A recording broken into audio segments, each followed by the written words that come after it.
Okay, hello everyone. Welcome to today's episode. Today's episode is a playful one. It's titled Pizza Tastes Better Without Gravity. And I could say this episode is one of the deepest episodes. It's a playful episode. I wanted to speak about the idea of playfulness and intellect.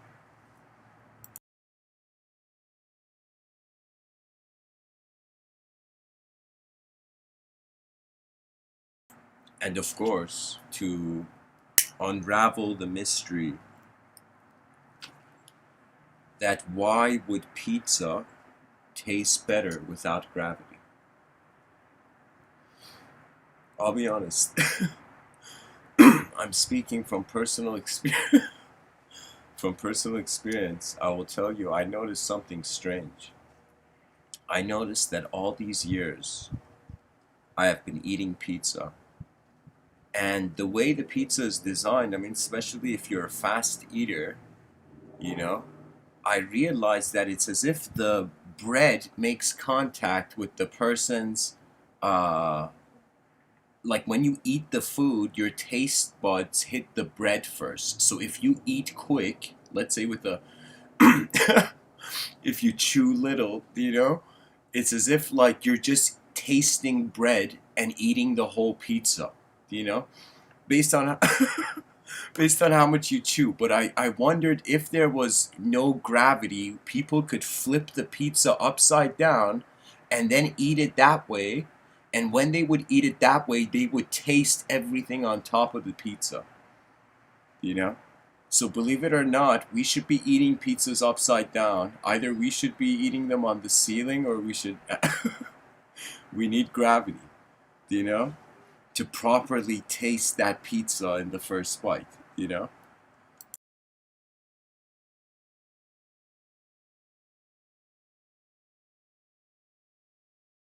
So that was the introduction to the episode.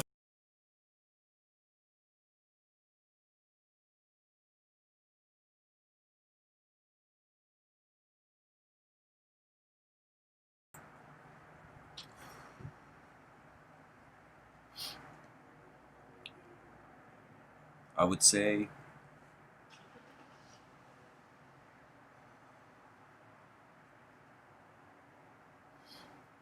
that really what I would like to dive into in this episode is the idea of playfulness and the intellect, and how the intellect processes the moment in accordance to the known variables. But sometimes when the person is playful, they are also more sensitive to the realm.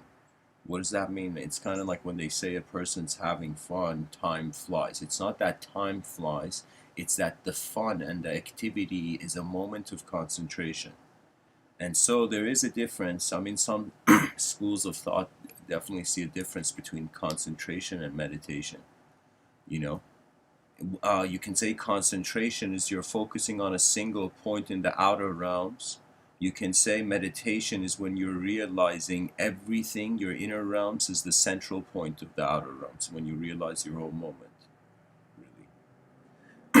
I have, I could say in my own way growing up, uh, played or been playful during, I have trained my own mind by exploring it, not in the sense that it's something like a, like a treasure, one's exploring, or I don't know, maybe like a cave or something. It's not. When I say I've explored my mind, is that I have had various moments where I've thought about my attention, the intensity of my attention, its single pointedness. I can't emphasize this enough. That once a person looks at one point, and based on if that point is outside or if it's the whole moment, I would say these are the 2 points one has access to. If the person is looking in the outer realms, what tends to happen is that the attention on the object, like let's say somebody tells you, look at a cup, look at an empty cup.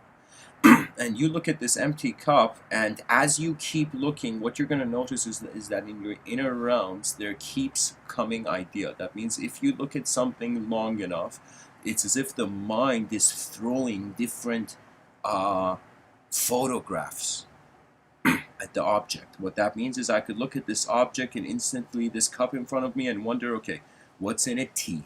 Then I could wonder what else could it be? You know, what else could be in it? And so the mind is, you see how it is that once you look at a single point, the mind is trying to do something with that point.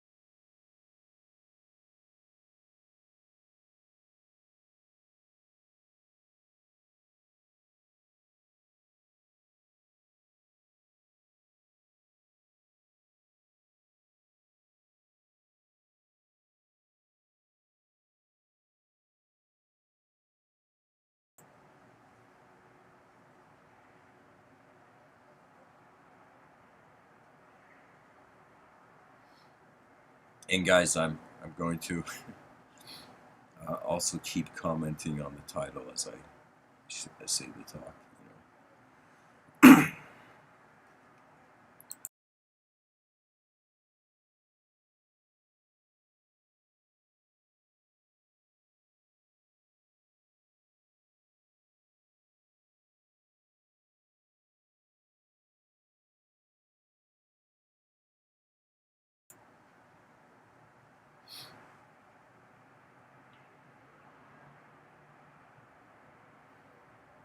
I think Spider-Man is the only person. Spider-Man and other superheroes in modern culture that could fly. All those people can eat pizza properly. You know,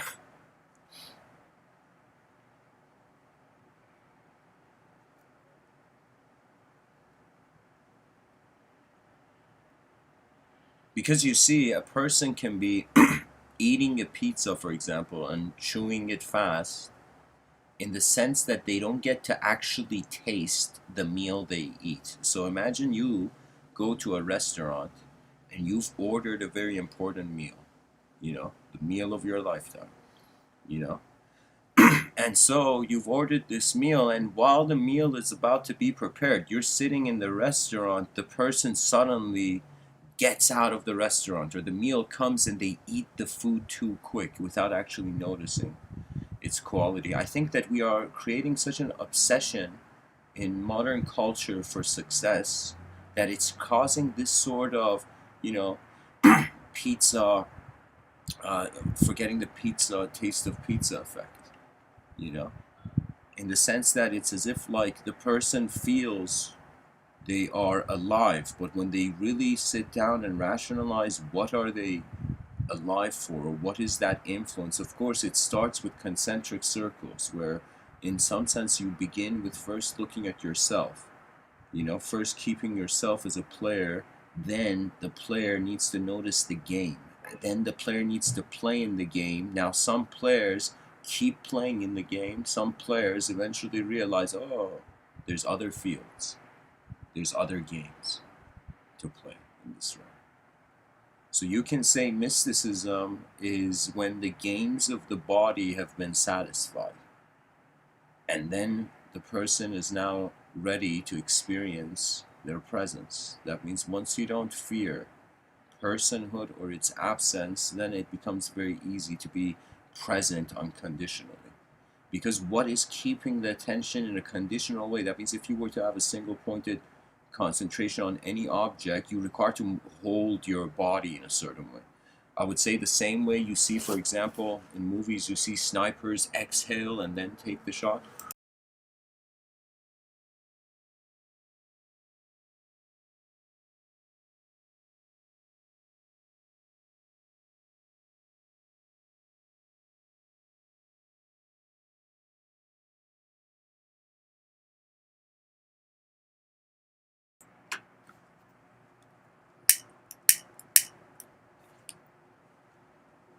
That exhale is the contentment with the inner realm decision.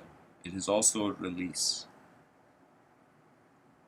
So you see, it's kind of like, I'll give you an example. Let's say the person person A is wondering about their life. This person is walking, and then there's some sort of karmic disturbance, turbulence of some sort. Now that person can suddenly choose to stop all activity. I've had it that in certain situations, certain I wouldn't say bad days, but days where I felt there was a rhythm that was pulling. Some things in life, if the person is sensitive, they will know when their mind is being pushed and they will know when it's being pulled. You know? That means the decisions and the feeling one has of one's own decisions as they're being made. Although those are important factors.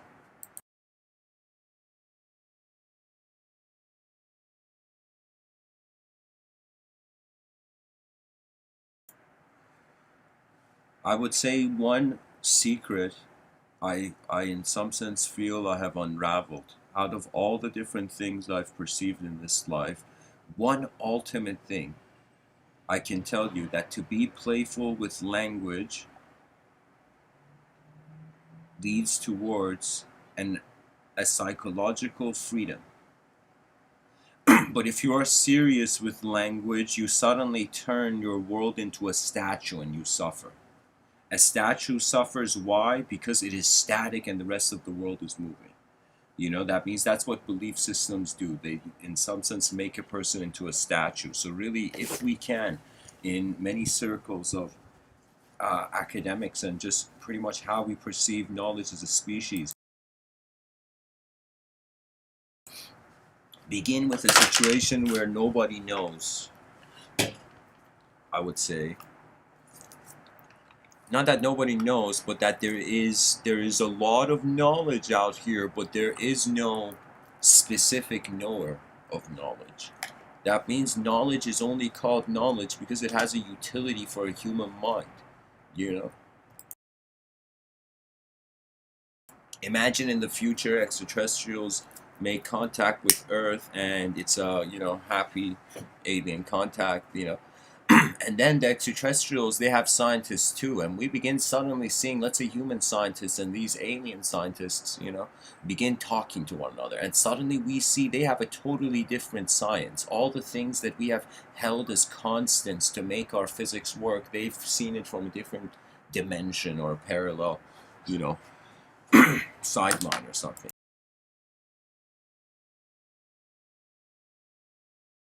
It could be that suddenly, like, aliens come and say, "You got your sciences all upside down," and we'll be like, "What do you mean?" And the aliens would be like, "Figure it out." And for the first time, maybe yogis, you know, will teach science lessons. Who knows? This is really in the future. I'm speaking. This could be potentially thousands of years in the future when yogis teach science lessons.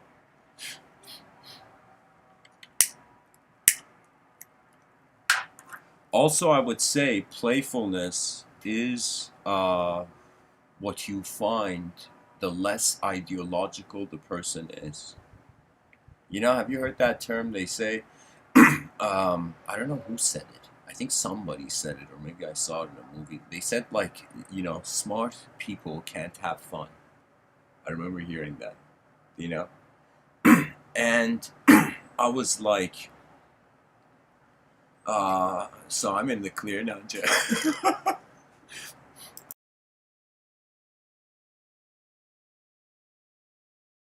I wondered about that phenomena. I realized the sentence is wrong. It is not smart people. It is special. Anytime the archetype of special comes and the person wears that mask, I will tell you, they will isolate, they will separate themselves. Anytime I would say this, people can, even who are listening, you can test this in your life and see, you know?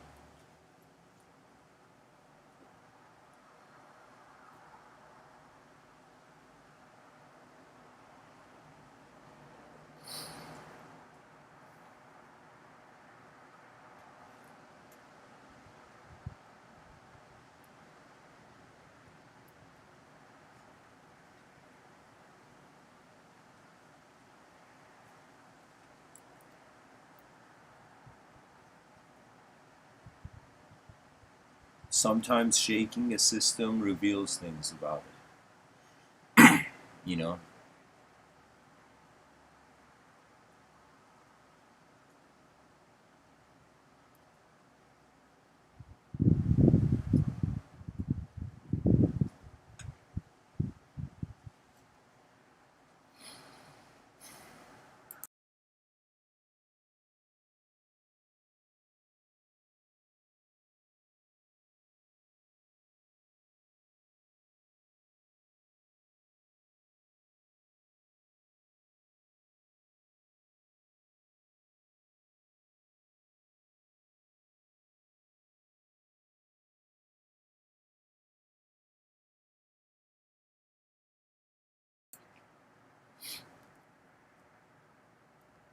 I would say any moment taken seriously means other moments have gone out of view. I would say it's like the option of a playfulness, a holistic vision, or a serious fragmented vision. You know, the thing I was saying was, I don't think I finished the example probably, but let's say you were with your, you know, circle of friends or whatever, you're gathering, and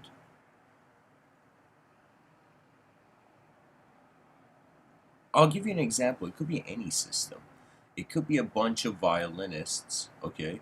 And suddenly one of the violinists, it's like, all of you are beneath me to all the other violinists, and all the other violinists, like, buddy, what the fuck? We're about to go into on stage. This violinist thinks he's the best violinist, you know? Now, the thing is, that person who suddenly starts feeling he's the best stops seeing equality and forgets the principle of, I would say, equanimity. You see, there is a potential piece, and then there is an actualized piece.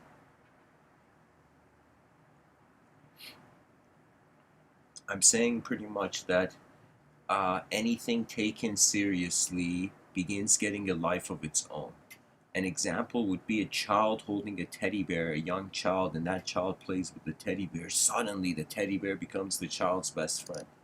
You know, it is imbued life, not because the teddy bear has life, because life is originating from the child's mind, and the child looks at the object and is animate. The object becomes animate in the field of the activity of the child's mind.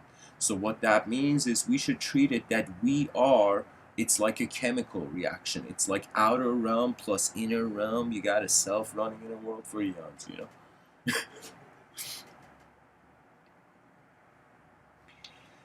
One thing I did want to bring up, it's technically a tangent, but I would say it's the big idea of the day. Um, I thought about, and this is completely irrelevant, but because the title of this episode is Playful, I will give myself the freedom to go on this tangent. Guys, I was thinking about this idea, and it's a very intense idea. It's not for the faint of heart. It is only for those interested about mysticism and philosophy, I would say, and not known.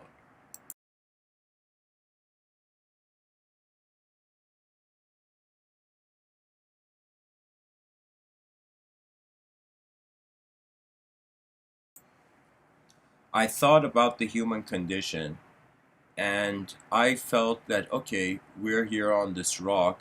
We feel we are the most advanced species. What else?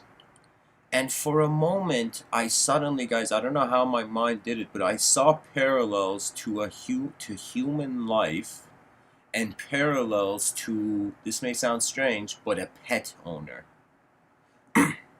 So think about it as if when you look at a pet, you know, let's say there's a pet owner and a pet, and you were to think, is the pet owner good for the pet or is it bad? That means if you were to just think in the mind and eyes of an animal, is a pet owner good or is a pet owner bad? Is it necessary or is it disturbing something? Right now, so many people would say, no, man, it's not disturbing anything because animals adapt. Do you know that means it doesn't matter if it's some other dog that becomes the leader of that pack animal? Let's say you have a dog, you know, or you become like the kind of alpha dog of your own dog. You know what I mean? So what I'm trying to say is, it's like either way that reasoning can be there, but the way I saw it applied to a mystical context, I was like, check it out. Let us entertain for a second. We are in a symbiosis with a collective being and a collective field of mind. What does that mean? Just like how the pet is in some sense leashed and named and brought into the home. The pet at first is not adjusted to the environment, as if one could feel as if, okay, first an individual, this would be in an esoteric way, imagine an individual soul emerging in a collective field of intelligence. So technically, the collective being is the pet owner, and the pet is the individual. Okay, now you could think of this collective field being the mind of the planet. When I say symbiosis, we got to think of a living being, and you know, potentially, if the Earth is, if it was somehow field like alive, then in some sense, guess what? Our planet is an animal, you know. And some people are gonna be like, Mr. Within, a party animal, and I'll be like, no, like an animal.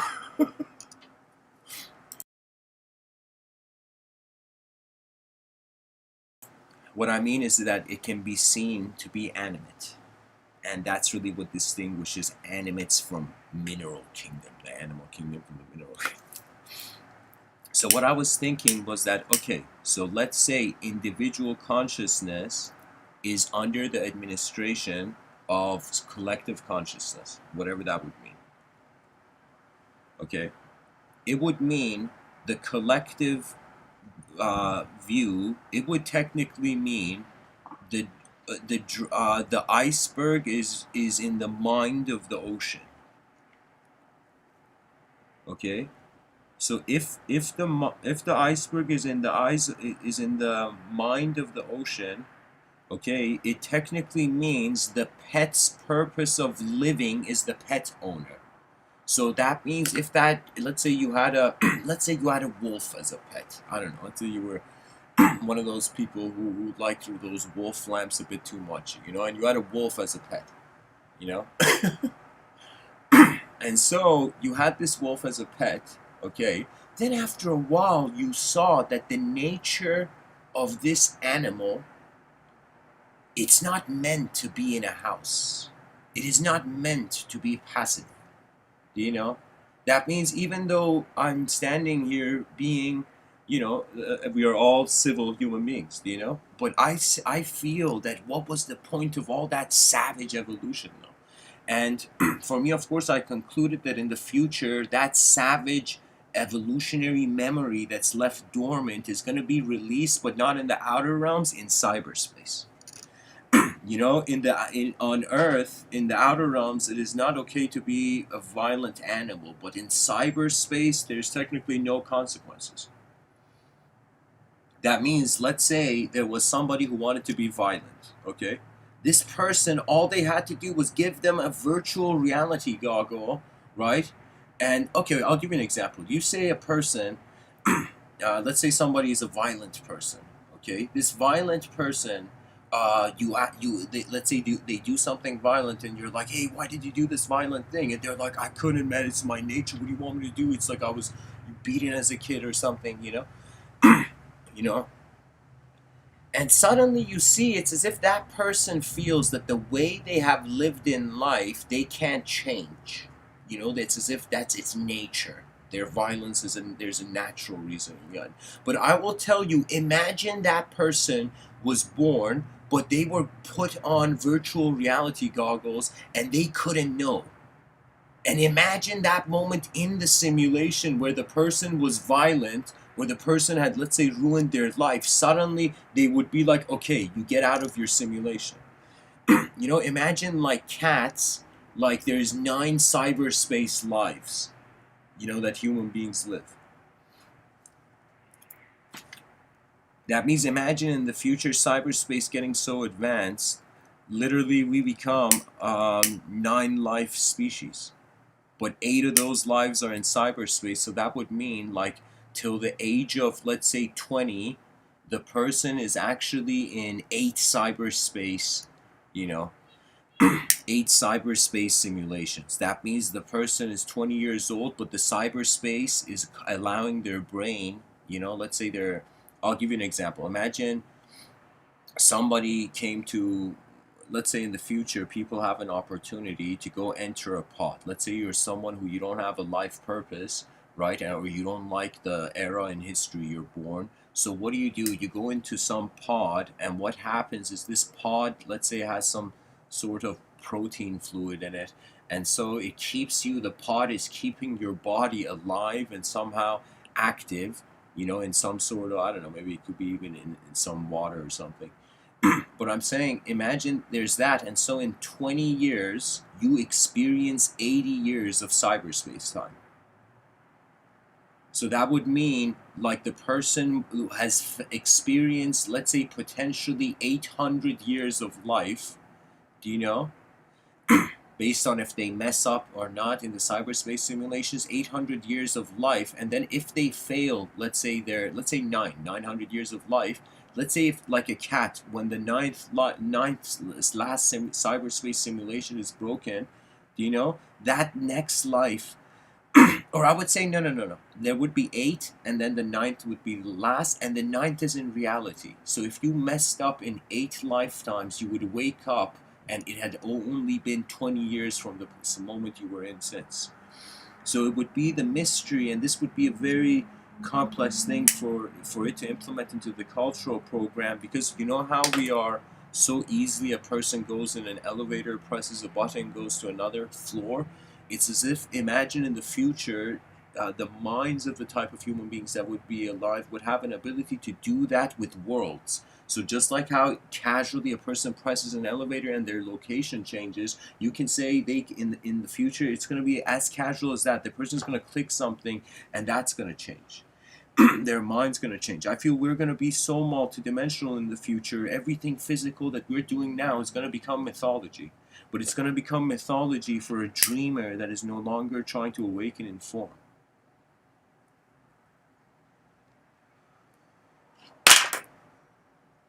An astronaut can eat a pizza. They can somehow, let's say, take a pizza up there in space, frozen or something. That pizza is not why the astronaut is up there, though. Life can have many joys. It can even have many desires. And some of these desires are satisfied, some of them are not. If I saw my desires as soldiers on battlefields, and if all these soldiers from the beginning of my life were commanded and like go forth, as if like the person has desires, I would say some soldiers have instantly, the desire has been dismissed. Sometimes the desire has worked. The soldiers made it through where it wanted to get to the result, And so I feel the more multidimensional we become, the more our relationship with our own psyche becomes less locationless. Locality is singularity. The reason I know that I am here is because here is something.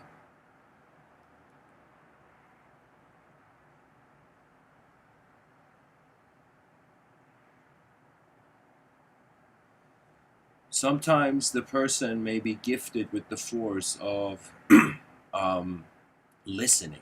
I would say there is no such thing as intellect. I would say there's no such thing actually as learning. There is just image absorption. Now, this image absorption, if there is a journey, then there can be a narrative. Then, like branches, your presence is your attention is like the trunk, and every experience you are conscious of becomes the branch of this. And you can even see all those branches having branches and even transforming. That means I would say, when I look back at my memory, I remember I saw something where somebody, I mean, it wasn't something nice, but some guy poured like aluminum into, I don't know if it was aluminum or mercury or something. It was like the guy poured like molten, I don't know if that's the right term, but like some sort of molten silver liquid in this anthill, and then after a while where that whole thing had filled, the person brought the thing out and there was this metallic structure of inside of the ant. And the way the anthill was that there was one giant vertical dimension and then there were long horizontal edges to it. Do you know?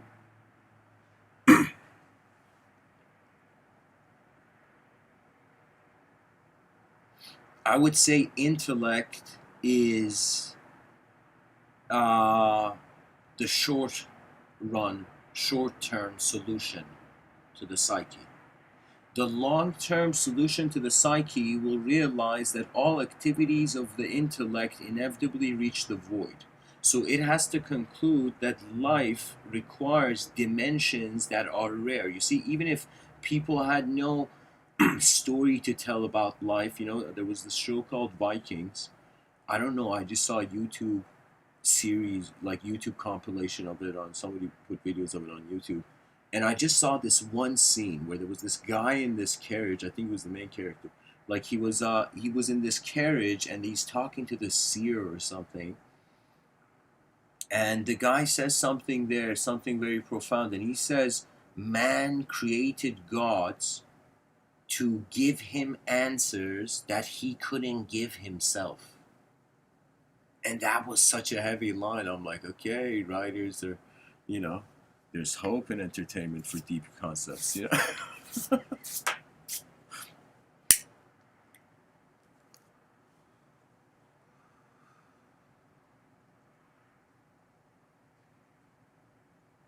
Sometimes to attempt the new means there could be the burden of the wrath of the past. You know how many architects have built great structures behind their eyes, but in front they cannot do it alone.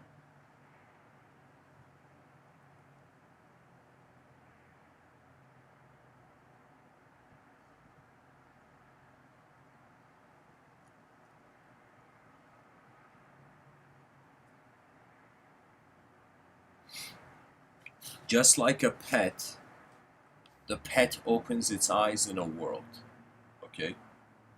In the house of the pet owner.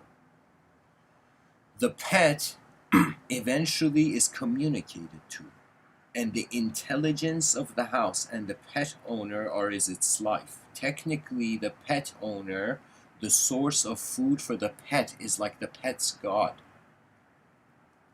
So you see, the leader is literally where so for the pet it would be like the pet's mind is the pet owner. So I am saying, if the world is the pet owner and we are the pets, now one option is the pet continues to play along. The pet accepts its situation. Another situation is the pet escapes where it is. Now let us look at these two metaphors for the position of individual consciousness. If the individual consciousness escapes, it goes to a state where it is non-dual. Therefore, it's as if it is true. There is no pet owner, but the safety of the pet owner is not there either. You see? The pet may feel limited, but it is also being protected in some sense by the pet owner, If the pet eats something wrong, the pet owner knows to take the pet to the vet. Okay. So I'm saying that nature's presence, where everybody goes to nature to heal. And of course, guys, this is just a metaphor. As Aristotle says, it's a sign of an educated mind to entertain an idea without accepting it. So, as the point of this episode is playful, I hope people playfully listen as well. But really, what it is I'm saying that either individual consciousness has an option to leave. It can leave. Now, the option is it could get lost and another pet owner can come. Another option is it could go into the wild and there is no pet owner, there is only itself, but there's also chaotic animals, And then this pet, let's say, It also depends on its nature, the disposition of the entity. Because you can say it's kind of like in the name, the entity feels entitled. That means it's kind of like impossible to be something unless the attention chooses to accept for what is as is. You know.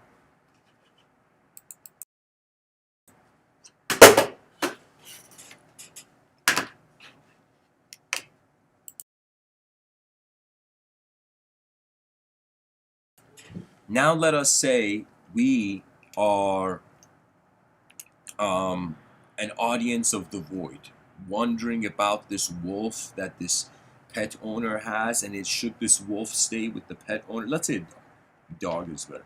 Let's So let's say there's this dog that wants to choose, should I run away or should I stay with the pet owner? And the dog knows it can choose technically one place to settle. Okay? Now, we imagine everybody listening right now. Right now it's 5, but one day it may be 5 million. Who knows? But so let's say we are witnessing and we're wondering and we're like, okay, somebody who's in a third person perspective to the situation says, okay, if the dog goes out, it doesn't have access to the intelligence, to the mind of the pet owner. Okay? Now, it may experience freedom though. It may experience running in fields. It may experience never having a leash on. Do you know that those are possibilities?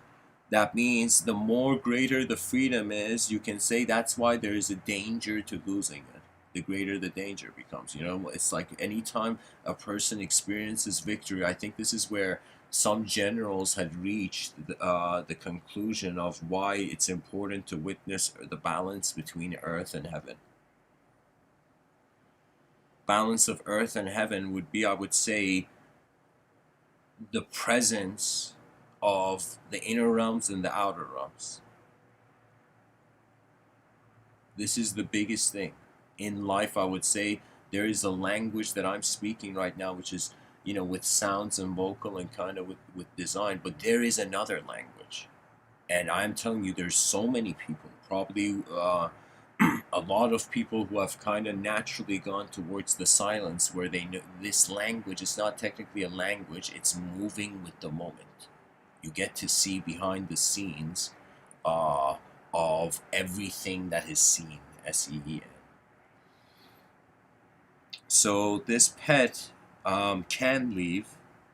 And now let's stop calling it a pet. Let's call it a human being inside the intelligence of a world, inside an intelligent field of a world, field of some energetic field of a world. Okay, so I'm saying that if we were right now inside a mind,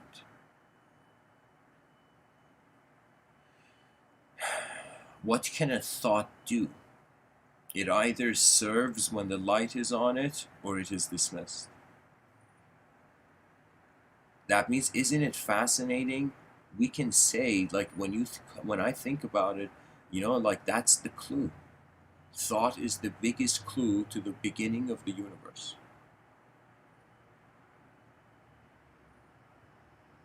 Just like how spontaneous an idea is, that you can say the person thought about something out of nowhere. Like Edison was, like, I don't know, walking down the street staring at a wagon, and let's say, or staring at a candle, and suddenly he saw the light bulb. It was like some sort of inner realm leap of image, right? So that means there was a spontaneity of the rising of new image. So our minds give us access to a different noticing of image.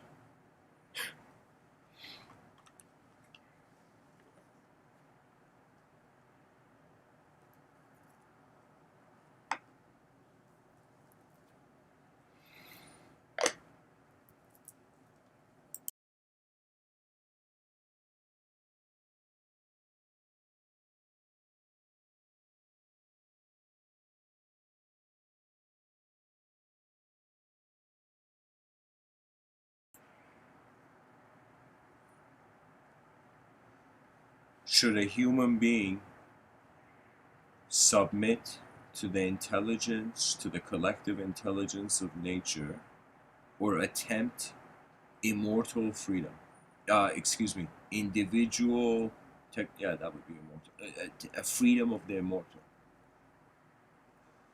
Or I would say immortal freedom, not freedom of the immortal. Immortality technically is a prison in itself, because it is choosing to not listen to time. You know, that's one thing for me that in some sense, I would say, emotionally speaking, I have gotten angry. I have gotten angry how the design and nature of the universe is that we are designed to break. And so technically the meaning of life is temporarily fix all that we can before the curtains are pulled.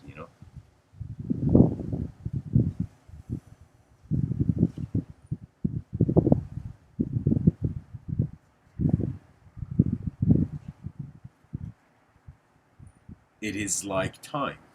That is what I have learned. That we are all on a battlefield that we have no other choice but to remember.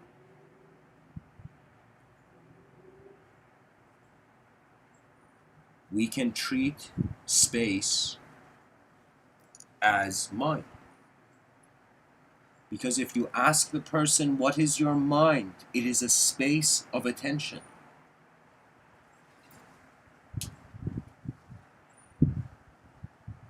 It's so fascinating. It's literally like every movement. Right now, I'm sitting in on my porch, looking at the winds blow the leaves of the tree in front of me, and it's like piano. It's like piano, like a symphony of color,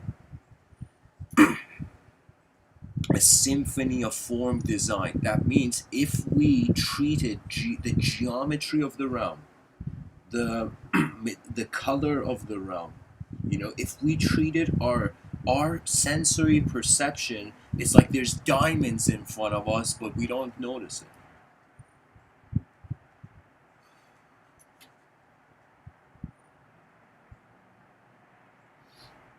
There is a very remarkable quote by Ludwig von Beethoven, this great pianist. He says, "Don't just practice your art, but force your way into its secrets. For it and knowledge can raise man to the divine." Raise man to the divine. That means it's not enough to just be alive, but you have to force your way into what is truly living, and to have enough honor to keep that question alive. You see, there are some questions that the person can consider and they may have an answer. There's some questions they may not have an answer, and if they don't have patience, they become emotional.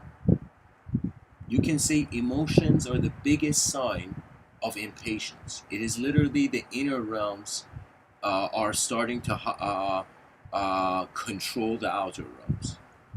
If the inner realms control the outer realms too much, it becomes an example of, you see those people in the street, like I was attending Toronto Film School, and for a year, like in every break between the class, I would be in the street, having a smoke and looking at society. That was my whole thing. I was studying to be a filmmaker, and I was like, there we go. Right now, a real show, you know? And I saw the savage dimensions that the world we have built. There are those who feel comfortable in their chairs, and there are those who don't even know what a chair feels like. And so that is the chaos and order of the realm in the cultural program. And so I'll tell you, downtown Canada is an incredible country, but I would say all countries, it's like, because they are run by humans, it is like there's this saying that said, to be human is to err. To be err is to be human. That means because we're not machines, no system has 100% perfection. Do?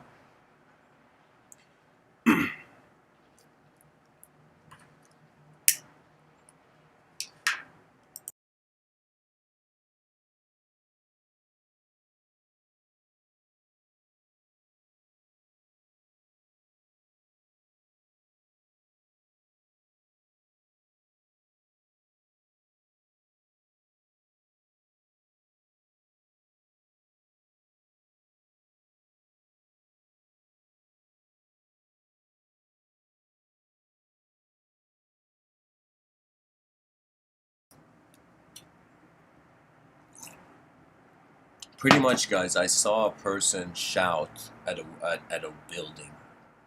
I'd never seen that. A person was, I think they were shouting at their reflection in the window or something, but I saw a person that was so stuck in their inner realms that they were unconscious of the outer realms. And an advanced civilization can't accept that as for the human being. Do you know? Legend was born in the same way you can say that white blood cells attack a wound or something, the infection of a wound.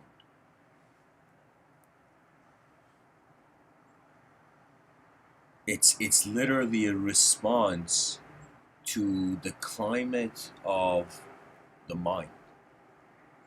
That means so many people. You know, you could say that we have created this image that a person who is just in their outer realms and disciplined and just goes along with the outer realms is the most perfect person. You know, and we haven't realized there's 8 billion different DNAs. You know, so we have created one system. Think of it this way: we have created one sort of educational system for 8 billion different kinds of eyes on this planet. And I would say the biggest problem of the economical sector is jobs. And it's not that there's less or not enough jobs or there's too many jobs or whatever. It's just the idea of jobs. Just the philosophical idea that it's specified. You see, it would have been a much better, more economical, you can say, vision that if all businesses had quests. Literally, you see how in video games there are quests? That means people with the skill will come and find the work rather than one person having to pass the test of time in being perfect in all situations.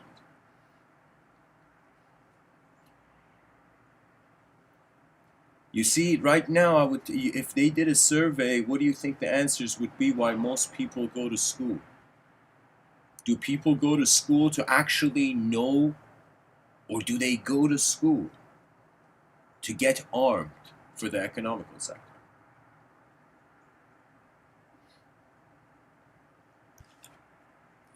We have to start building a simultaneous second civilization. That means one by one, 8 billion human beings need to wake up that they are not an object and they are not a subject, and the only thing left to be is humanity.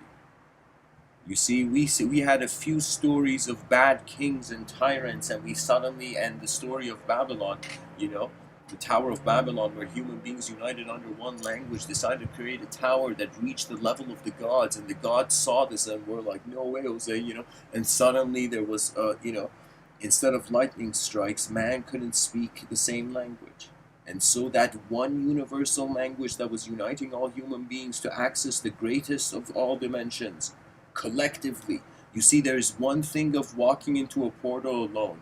That feels nice. But to have 8 billion human beings walk into a portal instantly, 8 billion human beings becoming no longer, literally, you know what it feels like? It feels like the person goes and puts their palm on like the earth and says, I see you and I'm here. Don't worry. That's it. That's the only thing. Man's mind is a potential. That means everybody's life, you can't say even it's there's such a thing as life purpose. You know, that's like adorable. You know, when people, what is my life purpose? It's like it's based on your antenna range, man.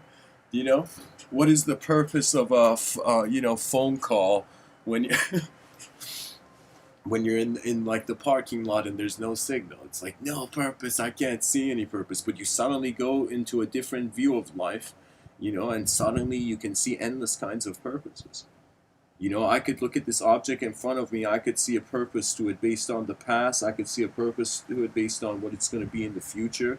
it's designed to be something in the future, or it's designed because something existed in the past, you know, its purpose is based on it just being here.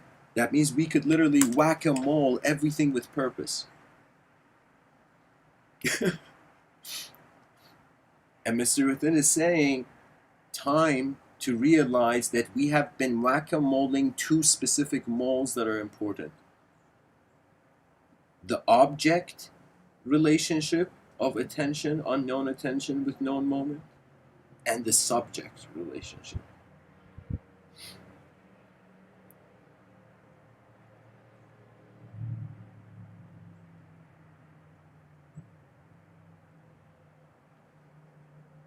And the task is to, in some sense, it's kind of strange, but I've envisioned it, that there's going to be advanced communicators in the future.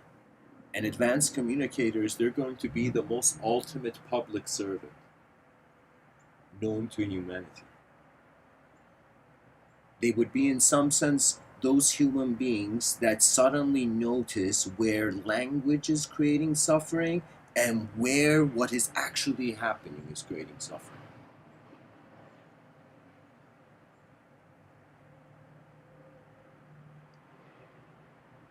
Honestly, guys, like, I could say something playfully, of course, and at the same time super seriously. I'm being playfully serious, but at the same time seriously playful, so keep that.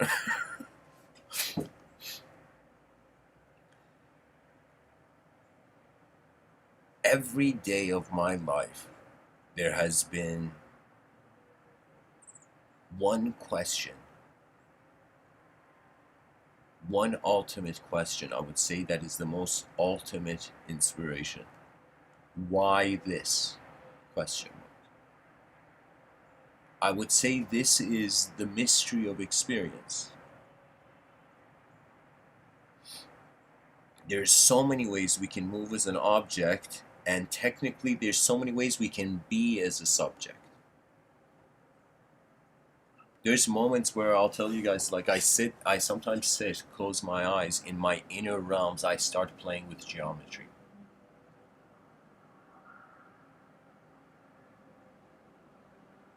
And you know what it's like? You become playful when you trust. Once you trust, you clearly and truly see for that moment through what you have trusted. And then I would say there comes love as first a care for the world. You see, it's like there's no point of loving a person in this world if you don't love the world they're in. Do you know? Can you imagine how hilarious is it? It's like the person runs up to their lover, you know, Romeo Juliet style. Romeo runs to Juliet in the modern adaptation and says, "I fucking love you," you know, and Juliet starts crying, you know. And suddenly, in that moment, it's like, imagine that was made, Romeo and Juliet was happening on Titanic, you know? And so it's as if it's like, great, you know, human beings love each other on a sinking ship. Should we all, like, clap or something? You know? And so that means love is not the only thing, I'd say, required, but it is, you know, that's the... Uh,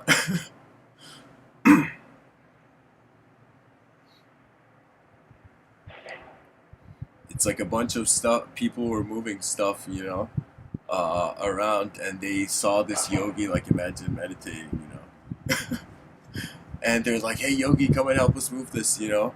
And the yogi is like, "I can't." And they're like, "Why?" And they're like, "Because I have loved reality to a point where I am neither the the observed, neither the observer, you know." And pretty much the guy had loved himself into non-conception, so he couldn't help the moment. Do you see what I mean? It's like I would say everybody is enlightened when they're alone. You know? It's like, what other choice do you have?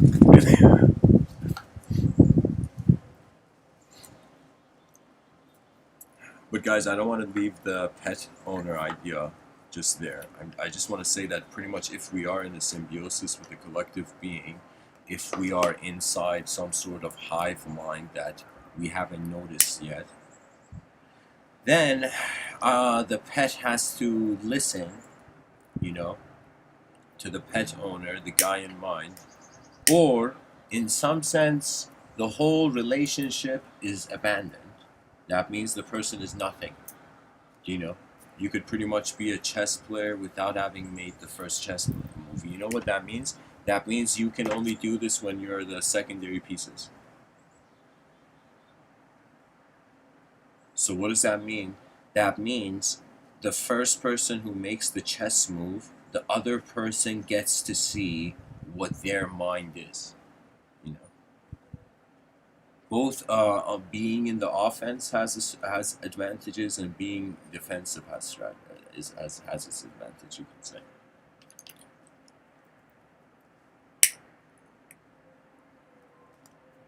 I would say that, of course, this pet owner thing is an analogy and shouldn't be taken too seriously. But the whole point of sharing that was to say, okay, is it better for the pet to leave, or is it better to stay in and work with the collective being? Now, let's say it was never a pet and a pet owner. It was an attributeless, massive field of potential, and there were certain parts of this field where the potential had manifested, and they had entered manifestation as the first wave of creation.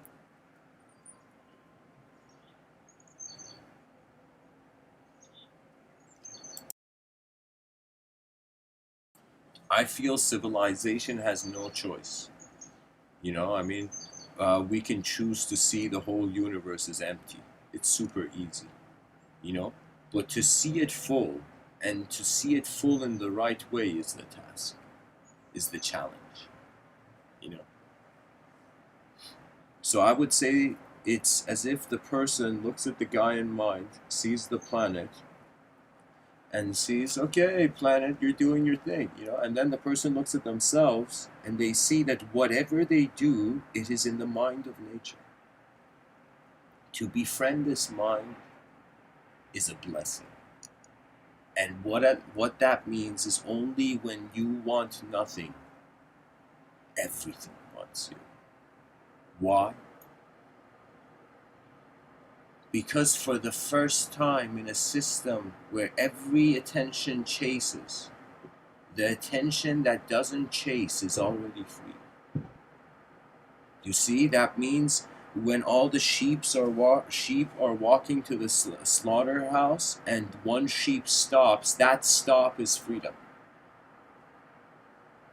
And that's, in some sense, I would say, the idea of that point of when I say sheep walking to the slaughterhouse, I mean, in some sense, human beings entering the void. There's nothing more chaotic than that. And the greatest retaliation to, uh, uh, I can say, the greatest retaliation to the void is the rage of consciousness. Or I would say a better word, the roar of consciousness. That means utilize and max out this life that you are. Because you see, if energy doesn't have a personality, there is technically no direction. That means the moment the person enters true non-dualism, you're not a person. That's a sort of, the Sufis would say, you would die before you die. Technically, it would mean it would be the evaporation of the snowflake of your ego, in the recognition that because the mind isn't an object, it is inseparable with all. The mind is the invisible glue.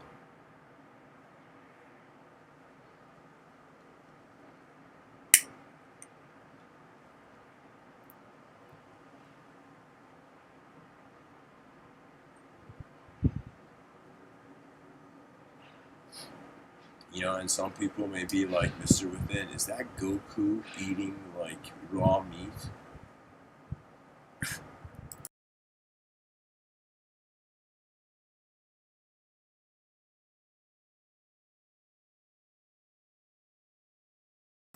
you know, beside a random photoshopped river.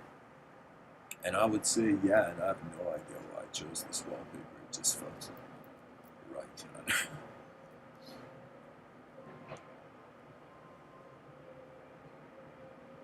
Some things are like art, really. Image. Like when you think of a color, like what does the color blue mean? It's like what kind of sciences can we use, you know, to see what blue means? Or it's thinking of it this way: words have definitions, have meanings, but letters have no definitions to them. Letters are the enlightened beings of the linguistic realm. They are like liberated. They have no definition anymore. No need for the definition, because if you even think about it sociologically through Maslow's hierarchy of needs, the top of the pyramid in Maslow's hierarchy of first physiological needs, then psychological needs, and then beyond.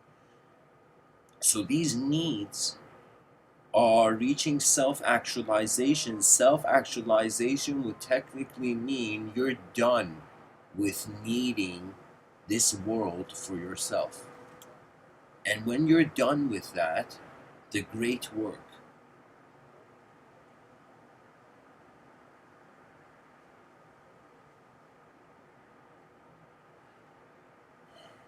of the collective individual begins.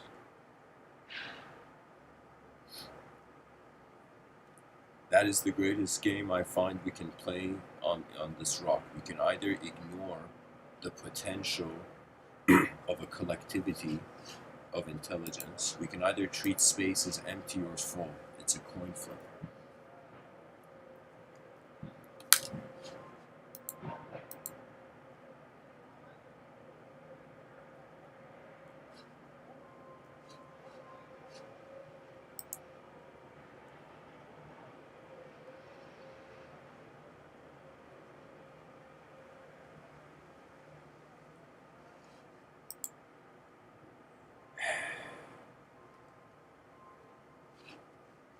You know, is it okay to take from this world? Is it okay to give to this world? Is it okay to do nothing? Is it okay to do everything? So many ways the mind, or like the petals of a flower, or like a lotus, the mind can open through various dimensions. The Sufi mystic poet Hafez, he said something, I think he had a good style in saying it. He said that in some sense, like the wrinkles on this beautiful maiden's dress, there's different universes. It's like there's different universes in between. and really, really what it is that from the beginning, people have known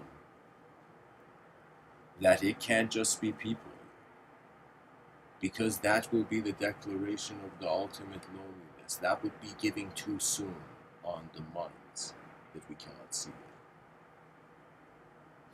And technically, if we are saying we're not just objects, we're human beings, you know, we got life, we got things to do, we got a life, you know, it's like the person, you know, they looked at a statue and they're like, get a life, and the statue just stared back, you know, because they couldn't do anything. That's the thing. Because we're saying we're alive, because we're saying more than objects, we are led to move towards animate activity. The most advanced animate activity is communication. And we consider this through the mind. So we can say we are going inevitably towards the advancement of communication. It's not just technology, the outer technologies that are accelerating, but the inner technologies of the inner realms are also accelerating. And man and his relationship with language, through every experience, through every way, I could tell you the internet liberated my mind. I'll tell you, so much information there was there. I was like, no way. Pretty much every Google result was like my reaction, no way, no way. Like it wasn't that intense, but I'm telling you, there was something that when you suddenly realize what is interesting about knowledge is pretty much how human beings before you were born have opened their eyes so far to the realm. And so if we can serve the realm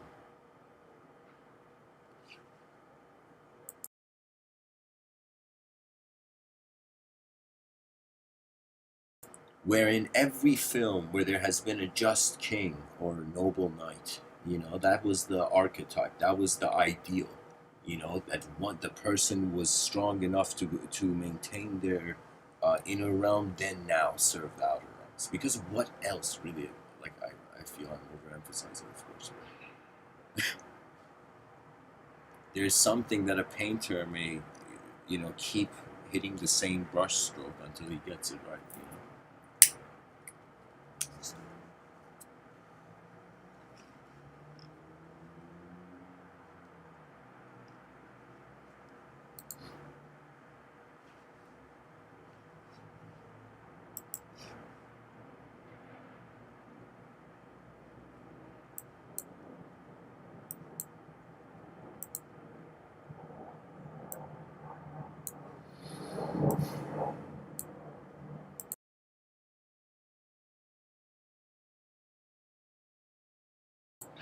And one can imagine, let's say there was a collective being here. Let's say we suddenly realize there's a living, like just like how the universe there's emerged individual beings, conscious beings. Let us say there's collective conscious beings. And so let's say one of the earliest collective conscious being, where in ancient mythology it was she was our mother, but now we have in some sense disowned her, in this modern time. And so that was the Gaian, Gaia, the archetype that nature is the life giver, the most important of all archetypes, the archetype that continues the rest of the archetypes. And that's a sign that, when the women of civilization are dishonored, it's like, then that's like pretty much the dissension. I would say the decency of the gentler nature is the backup system to the volatility of chaos. But at the same time, chaos must learn to wield its power. That means it's kind of like that movie scene where the mother is like trying to defend the child, and the father is trying to push the child. The mother is trying to keep the child safe. The mother is trying to be the shield. The father is trying to be like the sword.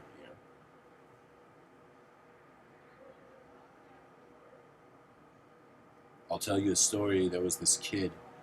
This was pretty much like I was told this is a bedtime story. I think when I was 8. But I don't know. Maybe that story entered my ear for a reason. I'll share it here.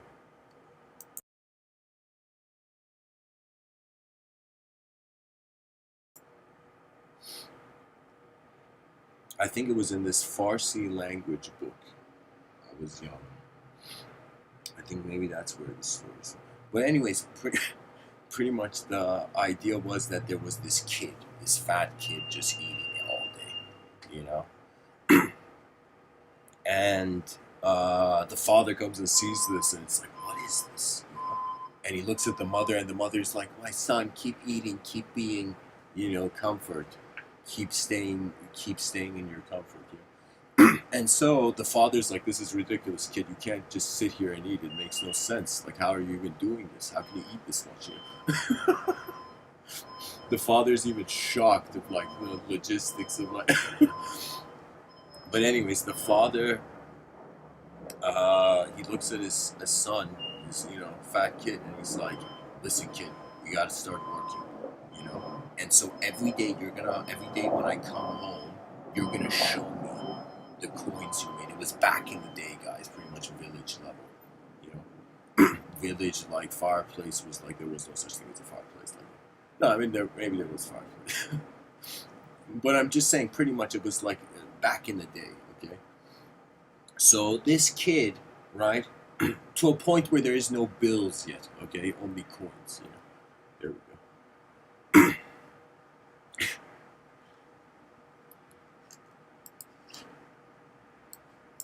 So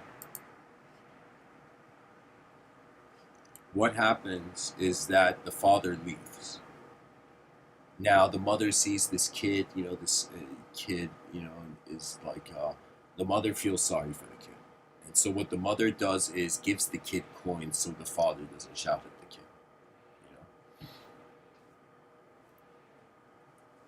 You know?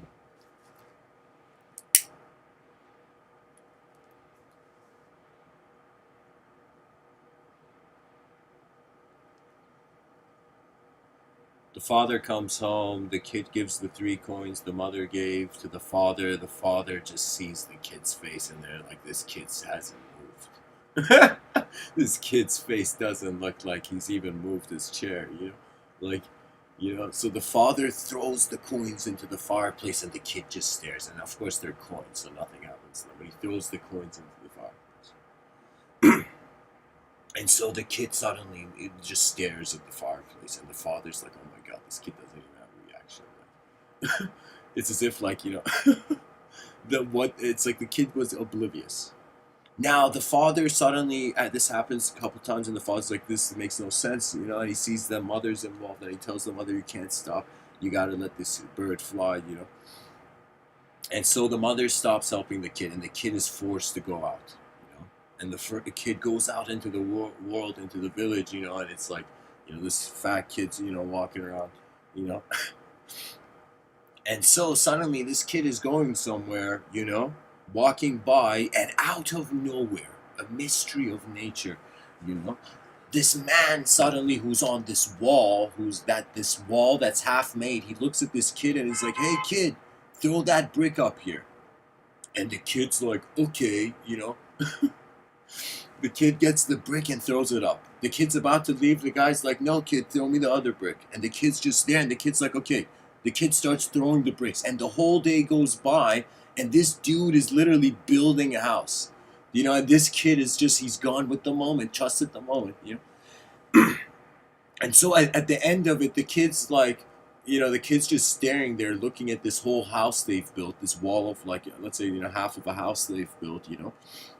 And the guy looks at the kid and he's like, "Hey man, that was a incredibly random act of kindness you showed, you know. That's," you know, and the guy takes out some coins, gives it to the kid, he pays the kid, you know, and he says, "Come back here tomorrow, the rest of the house is made," you know. And the kid's literally got, like, this fat kid literally got a workout, you know. Nature gave him a workout. And what happens is the kid goes home tired for the first time, as if waking up suddenly to the true dimensions of the realm, you know. And the kid, to a point where he suddenly, for the first time, is conscious of the coins in his pocket, you know. He's even has his hand in his pocket, the first thing he ever made, you know. And he goes home, and he gets there before the father is there, and he's so tired that the food is there, and he just sits down on the, I don't know if they had couches, I don't know, some sort of comfortable seating. And what happens?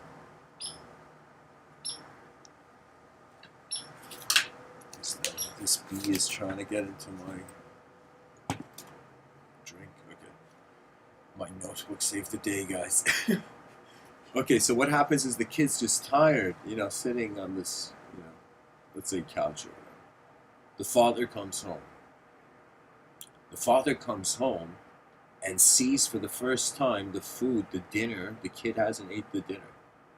And the fire is burning in the fireplace, and he's there, and the kid suddenly comes to his senses, as if he's tapped into a new uh, uh, ability to be alert of the environment.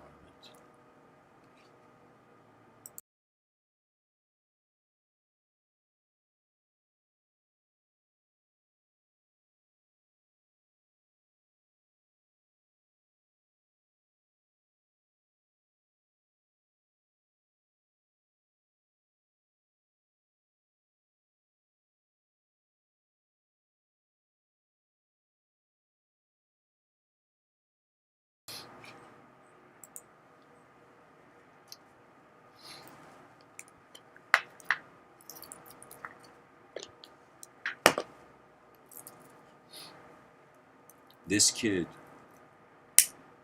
suddenly gets up, the father calls him, you know. Let's say the father shouts and the kid gets up from the chair, you know, calmly. And he says, show me. The father says, show me what you did, you know. And the kid brings out the coins he made and he puts it in the hand of the father, and the father looks at the hands of his kid. It's even like, you know, he looks at the kid and he sees his son is extremely exhausted. Then the father, like every other day, he gets the coins and he's like, you didn't make this. And he's about to throw the coins into the fireplace. This is where this kid's hand, like a cobra, instantly says, don't, and holds his father's hand. And the father smiles and he says, now you know.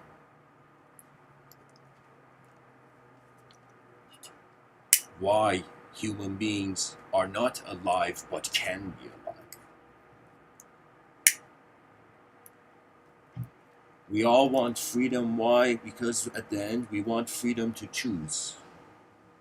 Freedom of choice also means to walk alone, but there is another condition to it, alone as the world.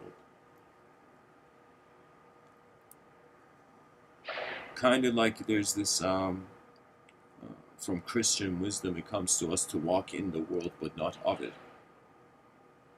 I feel, I'm not sure if that's exact. I think that's exact. I think that's in the Bible. That quote. To be in the world but not of it. What it means is that you are right now a human being, part of a developing, not developing, an advancing civilization. And so I feel literally there should be this massive global survey. I'll dare to say it. There should be this global survey that says how many human beings want to build an advanced civilization and how many human beings don't. And those human beings who don't, they can go attempting to try to perfect the past. They become a sort of, you know, they still serve the advanced civilization, but they serve it by staying in the past and perfecting the past. And we would say those who want to build the advanced civilization, they build a civilization where the honor of the outcome is the honor comes from the outcome, not from how the person is now. You know, a person who's dishonored easily, they can't, it's like the same way that their honor leaves them, you know, that easily.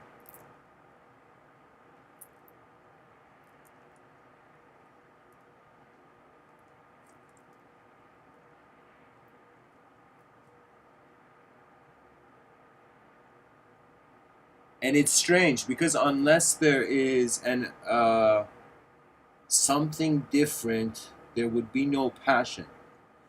That means everything that is familiar, you know, there is no passion to it. It's the passion comes from wanting to expand into the unfamiliar.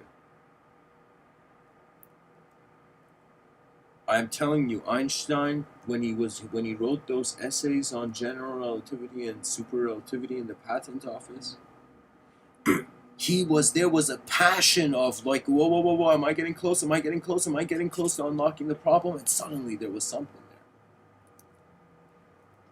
there. As if Einstein was the minister that married space and time in the culture.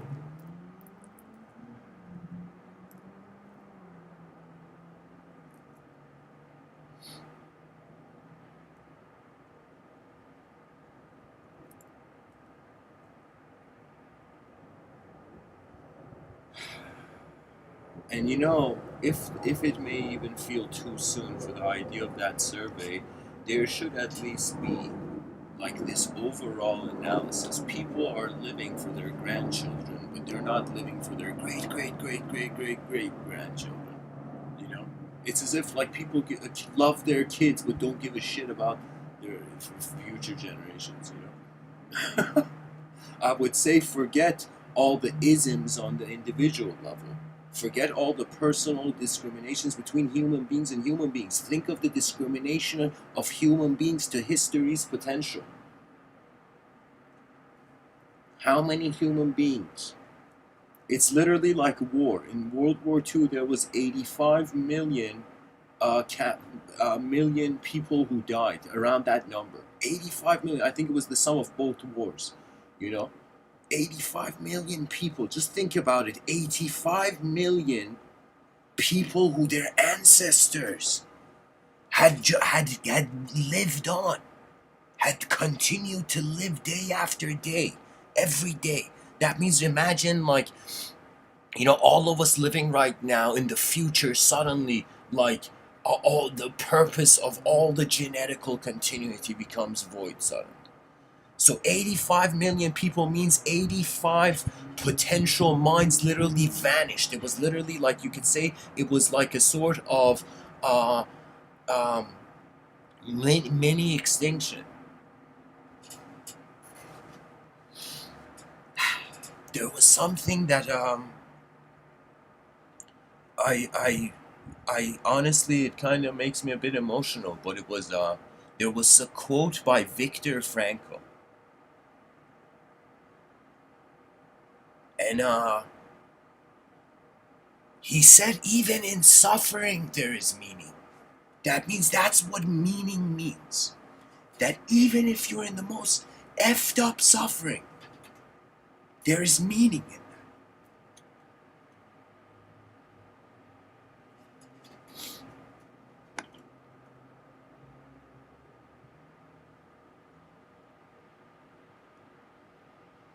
And to command that meaning is the ultimate task of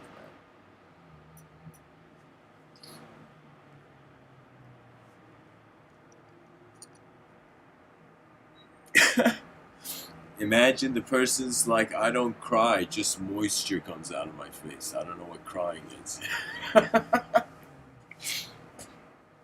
Oh man.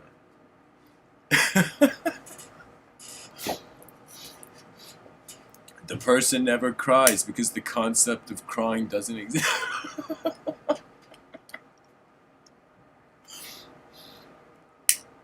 Guys, philosophers have a lot of fun with the language simulation. I would say then it's you would say psychologists, then scientists, then I would say the religious mind,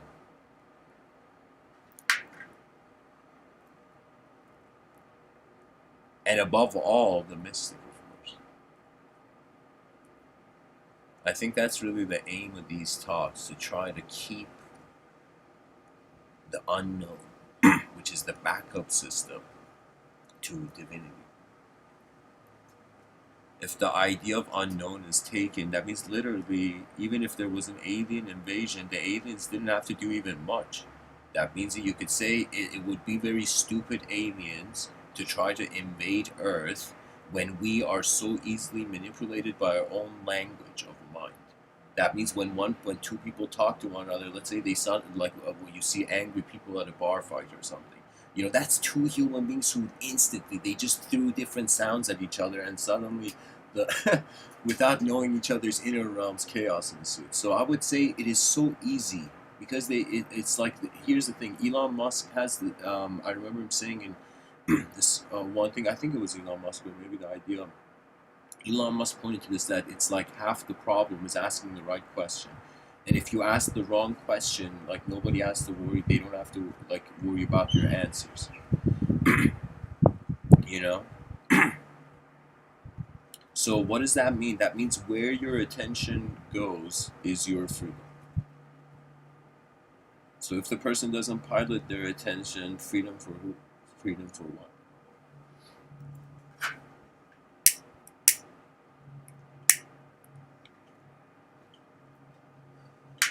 It would probably be through language. That's what we've seen in history. Human beings have manipulated human beings through language. It's only through noticing language cannot contain the truth of direct experience that one becomes liberated. That's why I use the term Mr. Within, because all outer phenomena is happening in the brain. Just take that in, that all of this is from within.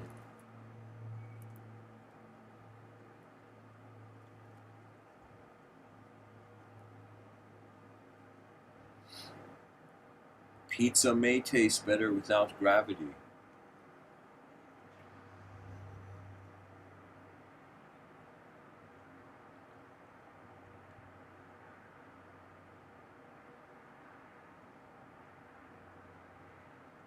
But beyond any sentence, the world turns in many ways.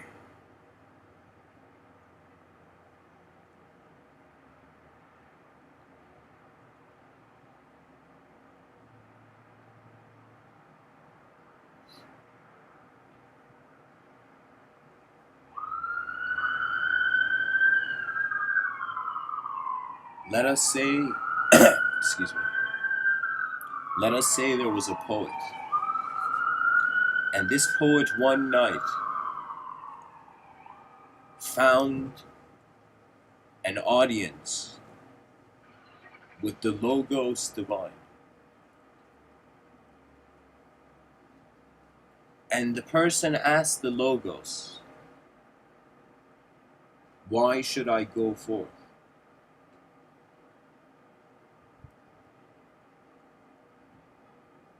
And the Logos responded, where else can you? We either build an advanced civilization, we either stay where we are, we either become less than what we are. So three outcomes. We become less than what we are, we stay as what we are, or we become more than what we are. And if the person thinks in a long enough timeline, you'd eventually see there will be human beings who will say, hey, why haven't we built our most advanced possibility yet? What are we waiting for? What is the species waiting for? Like a permission to be alive once? I would say language can be a great guide, but if the person is not looking for guidance, then many people can put boxes over their head.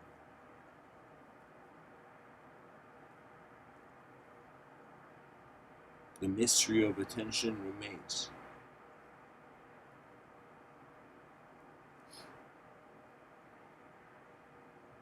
These are not, I name them lectures, but they're really, I would say, my personal reports to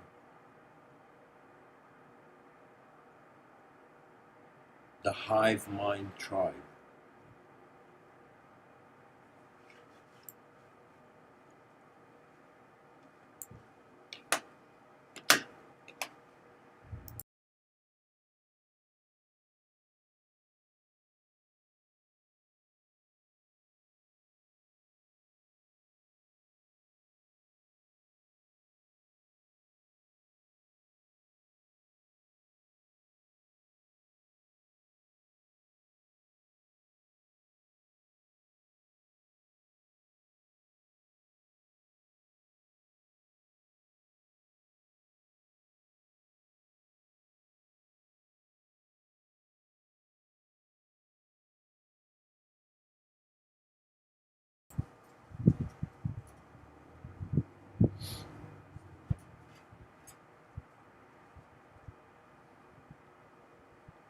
There's a story I'll share. It's from Attar of Nishapur. He's actually relaying a story, so I'm relaying a story that man was relaying. But the story was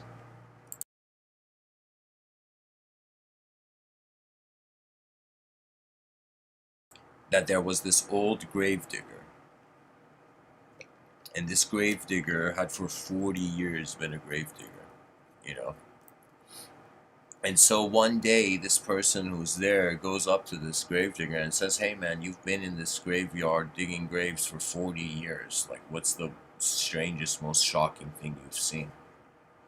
And the person's like, yeah, I've been here for 40 years doing this thing nobody else is willing to do. The guy says that, and he says that in these 40 years, I have in some sense seen so many people die. Become conscious of how many people exit this realm.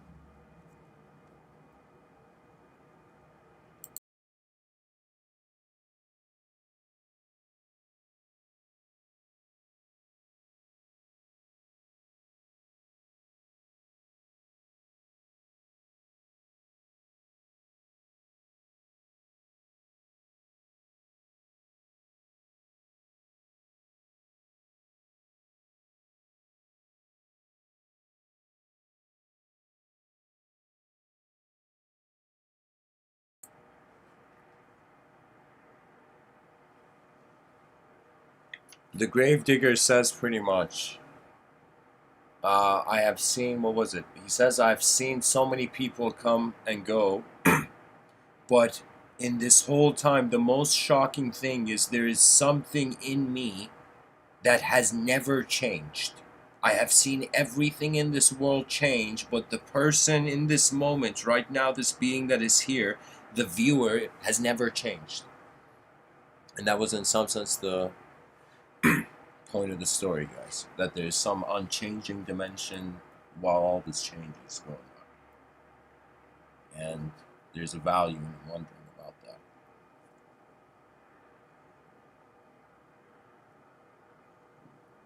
Because you only get one lifetime to really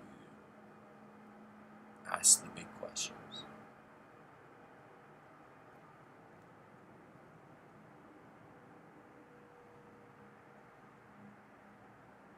And I feel there's so much information that when the person leaves, there's like an information battlefield. So many waves of information hitting the person.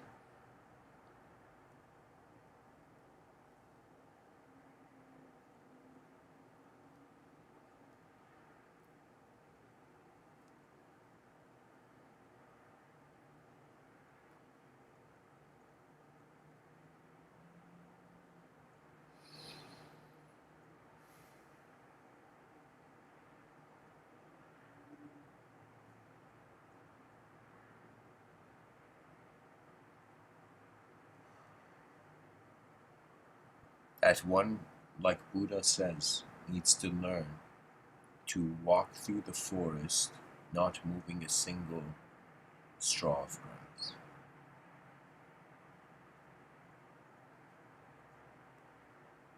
One moves in this information battlefield without ever being on it. Technically, you're in the world, but not of it. You are a participant in nature's activity as a conscious moment. But you are not just this, you know. And so the mystery of the eyes remain, and the journey is, of course. Even a mirror could tell you you're on a journey. So, anyways, guys, thanks for listening. And one more thing I could say is astronauts can eat pizza. You know, pizza definitely tastes better for astronauts, I would say.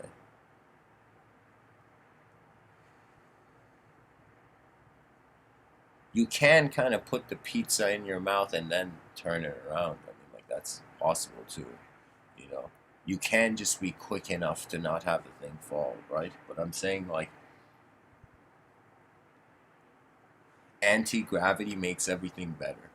You think about beds, you know, like the best bed is just floating in the air and being able to sleep like that. That would be the most comfortable bed ever.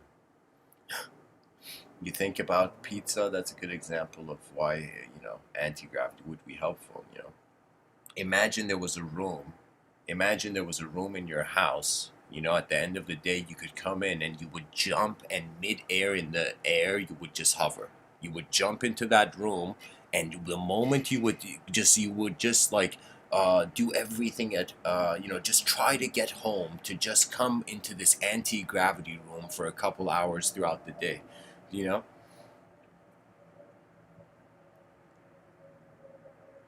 I would say anti-gravity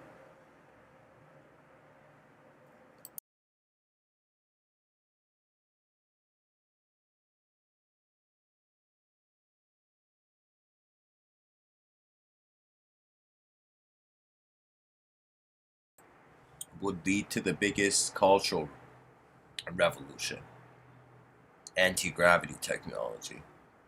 Sky cities would lead to the biggest global revolution. Nanotechnology would revolutionize our whole species' strategy towards food. And so whether this realm is a simulation or not, the task is we live with what we have until we realize that life is beyond even holding it in a certain way. It changes at the same time, that change reminding you it's also changeless. It's like the person has blown many candle cakes.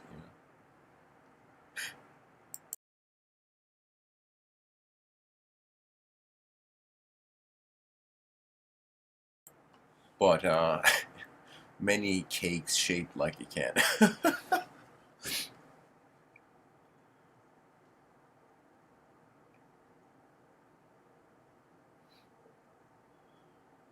But who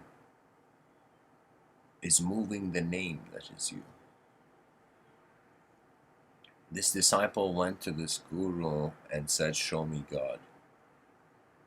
This person went to this guru and said, "Show me God." And the guru looked at him and said, "The God is your ego." And the person's like, "What do you mean God is my ego?" And the person's like, "What do you think is moving your ego right now? What do you think is moving my ego? What do you think space is doing with form?" The most we can say evolution is a relationship only based on a pure material analysis of the realm, or we could say the materiality, the observable universe is the tip of the iceberg, and there's so many immaterial potential dimensions that would change all the constants. That means the most devastating thing that can happen is that we realize our language is hollow.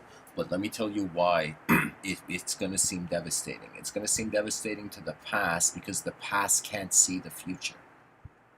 To the future, it is a new opportunity for new languages, for new modalities of human life.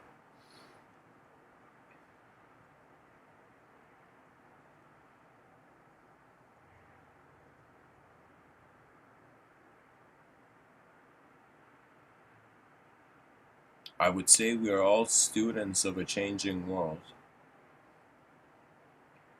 but we are also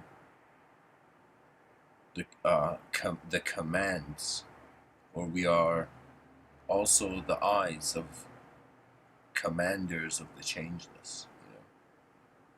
I'm gonna share something from my science fiction guys. Or actually, I'll keep this for later.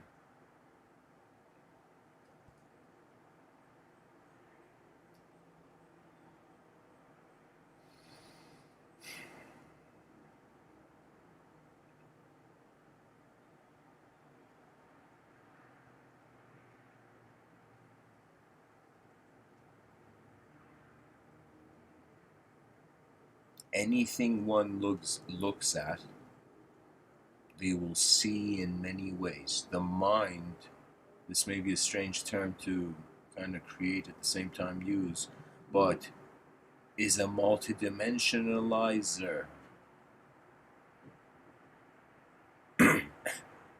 That might I would say it's kind of like it's what's dividing and conquering the sensory perception. That means what is moving thought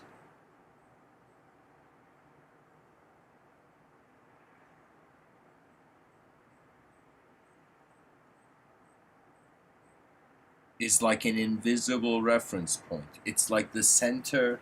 It's kind of like how Carl Jung says it's like God is like the center of a circle. God is like a circle where the center is everything and the circumference is nothing. Carl Jung, the psychologist, says this. And so, what does that mean? The center of it is everything. That means it's that invisible reference point. It's the center of the circle where all the degrees of perception, all the, you can say karmic wheel of fortune is divided.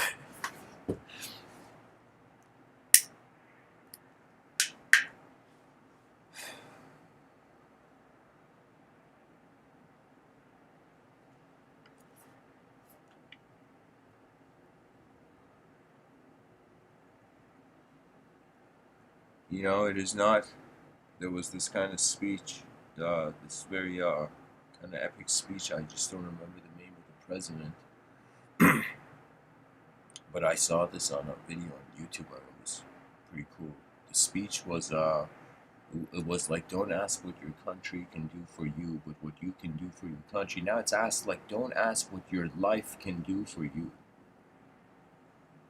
Ask what you can do for life. That is the algorithm.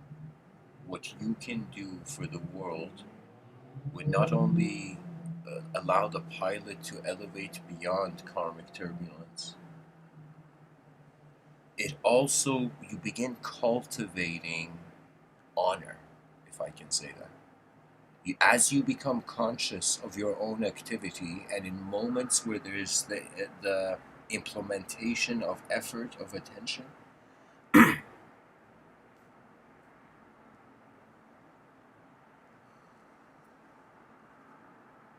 I can tell you that when I open my eyes, sometimes I do feel like God.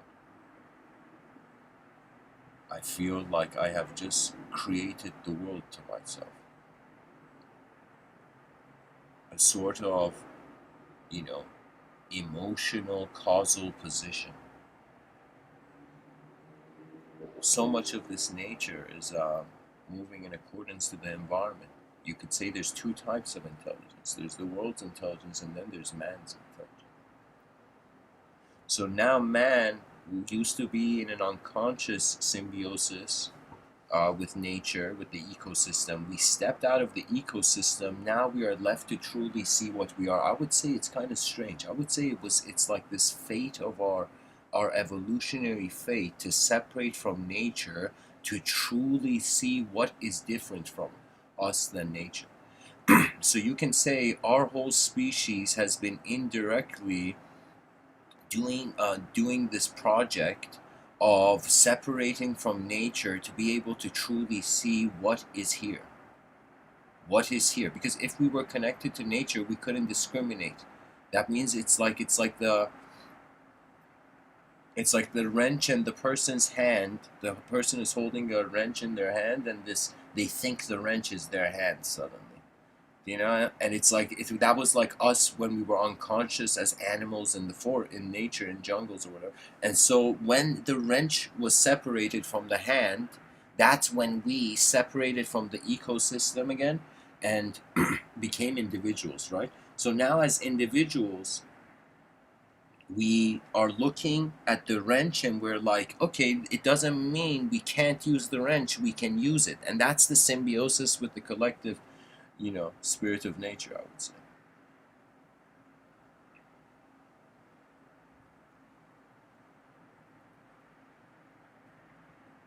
I honestly feel we should build classes in civilization on that is totally based on skill, like how in Shaolin monk schools there's a part of it that's just practice and the skill of the training, and a part of it they teach them Zen Buddhism. So a lot of Shaolin monks are trying to be Buddhas, you know, and they're like, why doesn't this Shaolin monk get angry? It's because this Shaolin monk wants to attain nirvana, and still you're giving the Shaolin monk trouble. So that's the thing. It's as if like a peaceful nature makes kings out of slaves.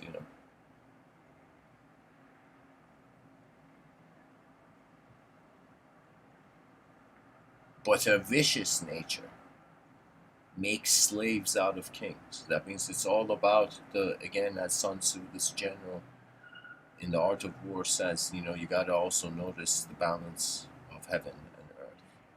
That means if there's a bunch of people who are distressed, that's an imbalance of heaven and earth. Minds are not in balance with the earth,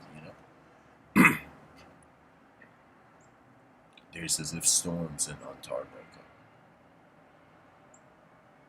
So anyways, guys, I hope this episode was helpful, and I hope that this episode may contribute to the taste of pizza for you.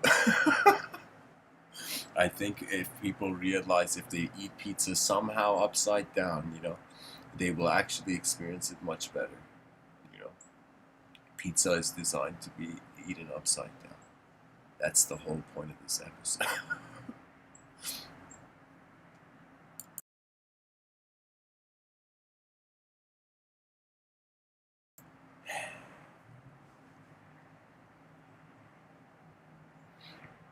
What is the meaning of the wind moving between the branches of the tree of knowledge?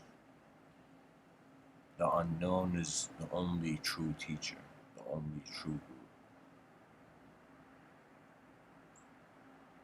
Our eyes are our greatest work.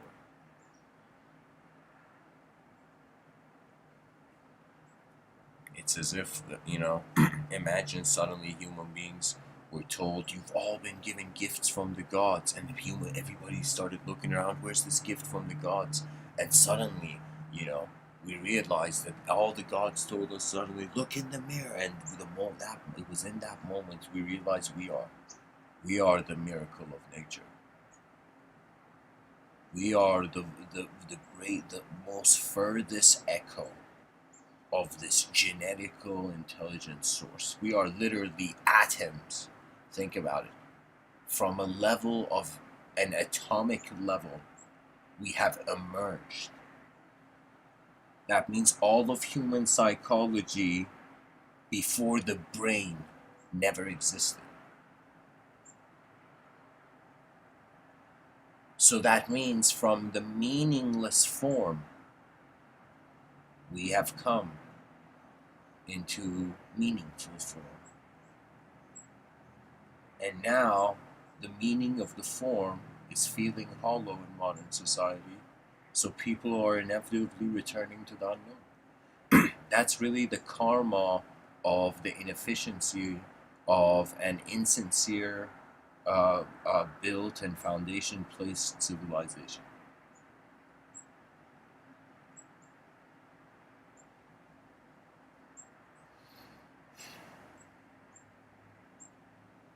Thanks for listening.